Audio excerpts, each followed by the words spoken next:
Okay, assalamu alaikum, everyone. How was the food? Alhamdulillah? Good? Good? Alhamdulillah. Okay, great. All right, so we're going to restart the program, inshallah. We are on a somewhat tight clock. I want to make sure we stick to the schedule, inshallah. I'm very happy to welcome up our next speaker who will be sitting with us for a brief Q&A, inshallah.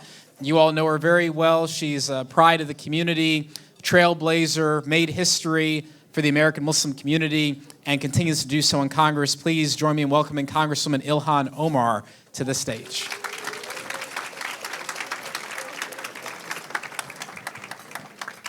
She's on her way. Keep it going, inshallah.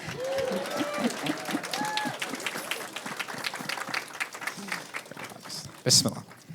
Bismillah, alhamdulillah, wa salatu wa salam ala rasulullah. So first, thank you, as always, for making time. You always make time for the Muslim community, for your brothers and sisters, and we know you're very busy taking care of your constituents, and so we always appreciate your time. So thank you. Thank you so much. Assalamu alaikum, everyone. All right, so first question, it's going to kind of feel like you're on The View, but the first question is... Not a good feeling. Yeah, probably not. How are you holding up? You have to deal with such nonsense in normal times. And now in these times, we all know what happened last week with she who shall not be named. You're trying to drive positive change in Congress. You've got these policy priorities locally you're dealing with. You've got national, international issues that people want to hear your opinion about. And you're being targeted in these ways by the President of the United States down. So how are you holding up? How are you managing to...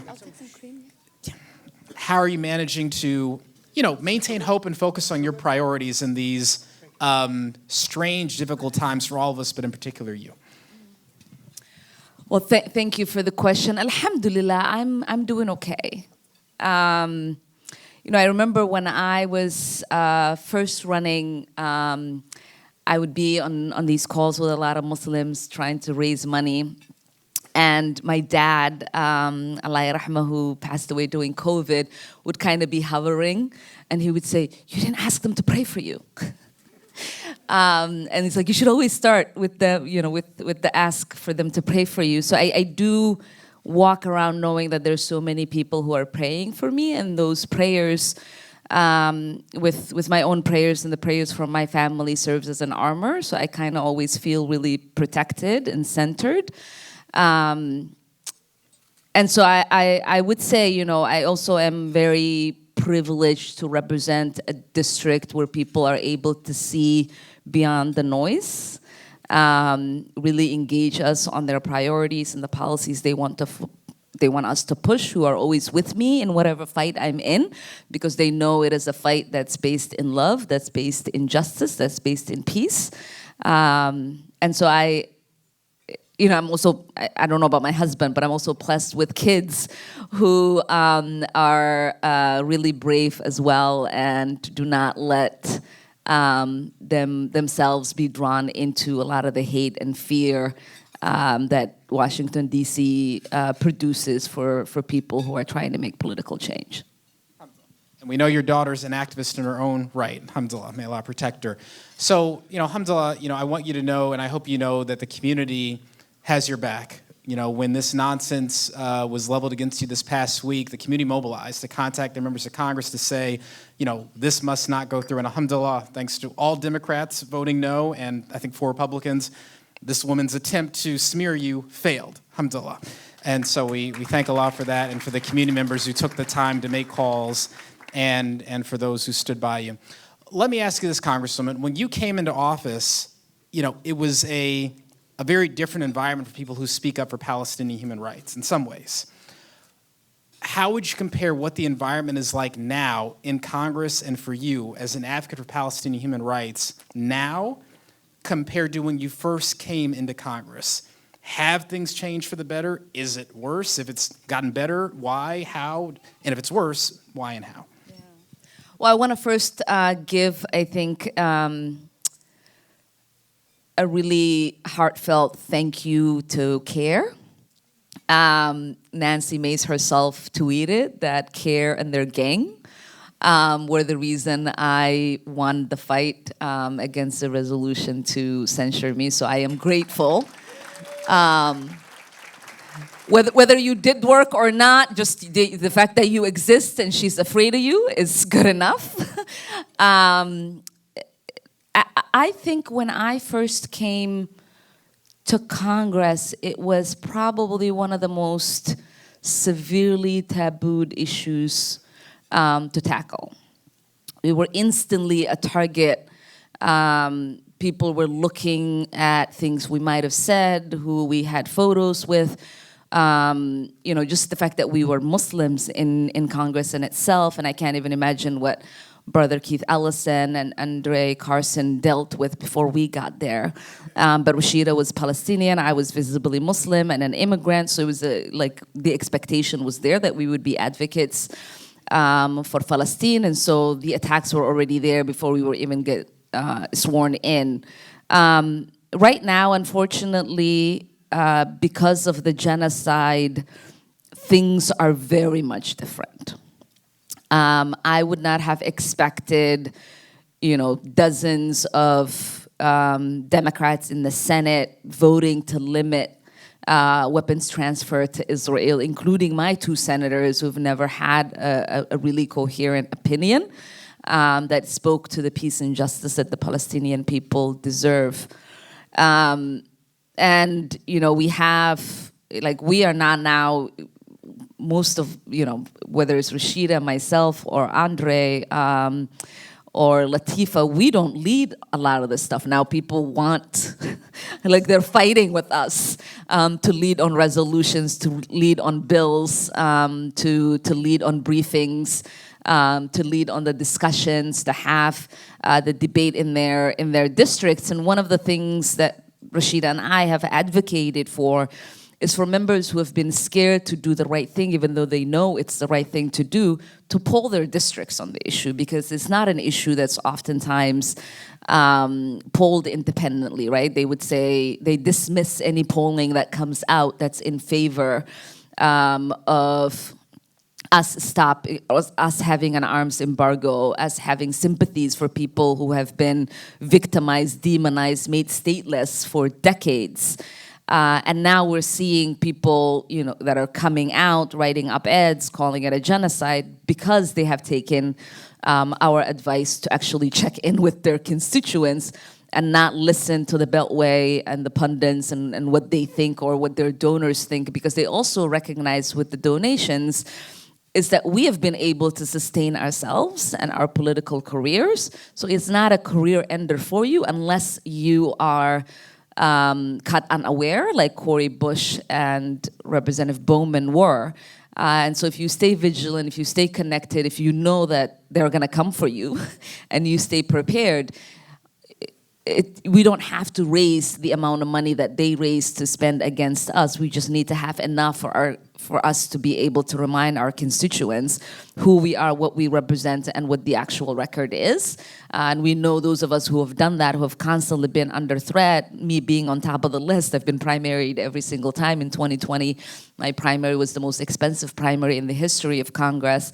Summer Lee, and others, they feel that they can use us as an inspiration to actually have a backbone and stand up to AIPAC. And we're seeing people now saying they're not going to take money from AIPAC, Democrats that are saying they're not going to take money from AIPAC.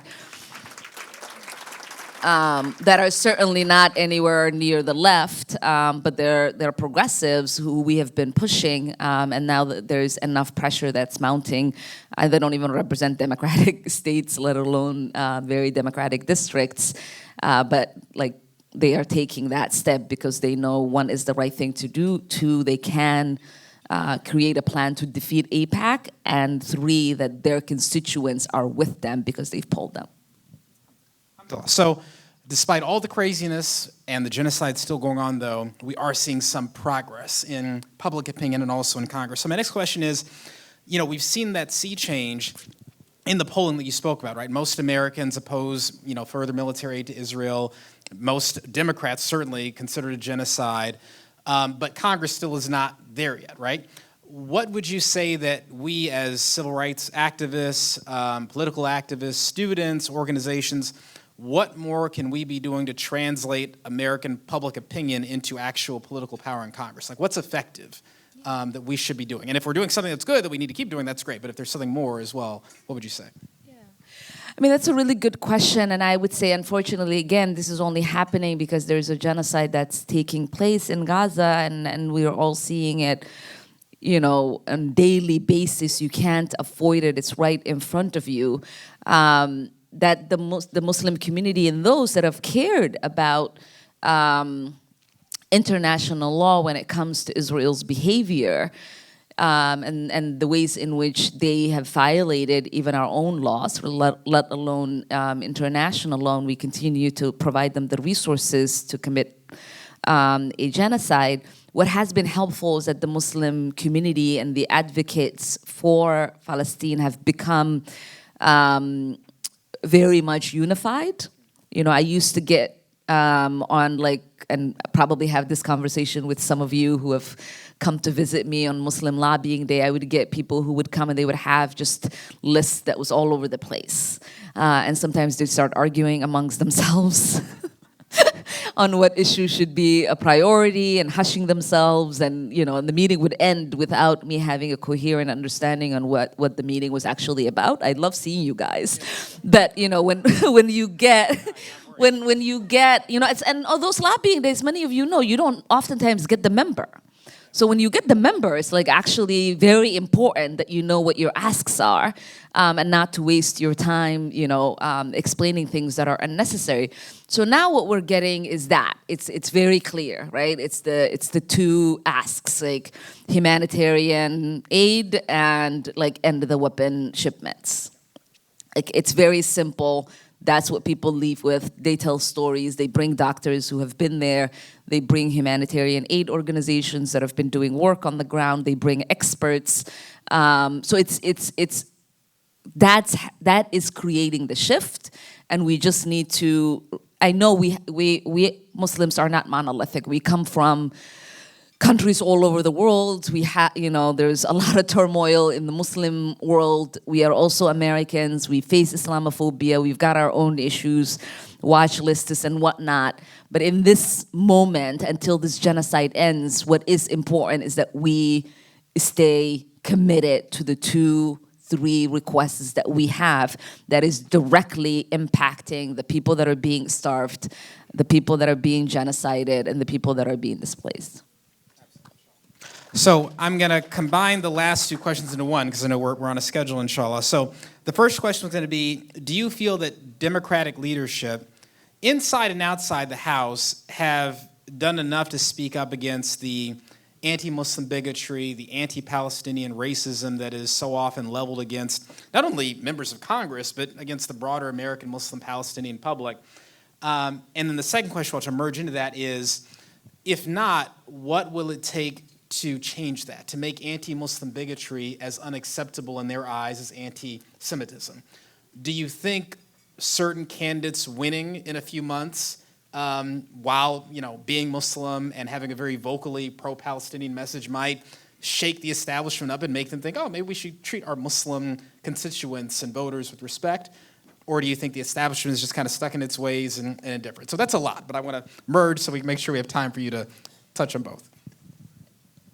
Yeah, I mean, so the current affairs, if any of you read, there's an article about how currently there are members of Congress, obviously not on my side of the aisle, but on the other side of the aisle, that are talking about Muslims.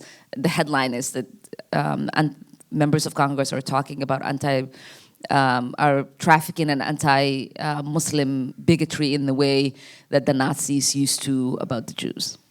And so if you do get a chance, if you have a social media presence, please find that article, share with your own commentary and experience or whatnot, because that article should not live in the shadows, right? Like, that article should be, I retweeted it before I walked in here, that article should be out there because people need to understand when people say Islam is the sword that will cut the throat of Western civilization.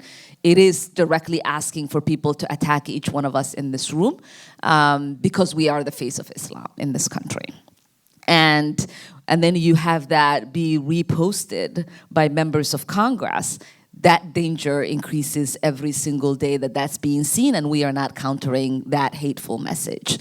I cannot imagine as a member of Congress if I said that about any other faith group, where I would be standing right now, right? And so I just want to put that out there. I would say I have felt really comfortable in the way in which my party has worked really hard to address and understand what Islamophobia is.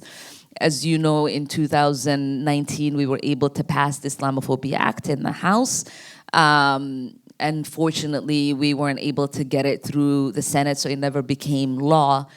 We also saw the last administration put in a lot of work in addressing Islamophobia, although they released their recommendations right before they left, which then the Trump administration just dismissed.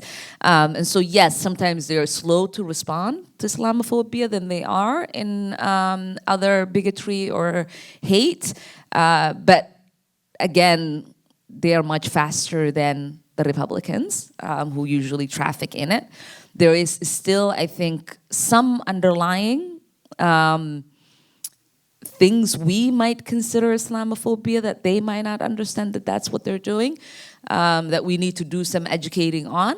But I do think that we are not as hyper-vigilant as other communities are about the hate they receive, right? Like we are strong, we don't push back enough, we don't want to dwell in the small things, but it's the small things that add up. It's the small things that get people killed, people shot up in the United States. And so it's really important that we take every opportunity that we can to explain to people what our faith is, what our culture, and the difference between culture and the faith that we practice. Because I think a lot of the times what we are stereotyped in for being a Muslim might have something to do with a culture that we might also reject, that our faith would have also rejected and its teachings would reject. And so I think that's really important for us to own the fact that we're Muslims. We live in this country. It is also our responsibility to do the teaching and help work with people. Absolutely. Well, Congresswoman, thank you so much for making time for us. We know you got a very busy schedule. Really appreciate your time here tonight, and we look forward to continuing to have your back, and we look forward to continuing to see that positive change that you and others are bringing to American policy, domestic and foreign, inshallah. Thank you so much, Congresswoman. Appreciate it. Thank you so much. Everyone, please stay safe.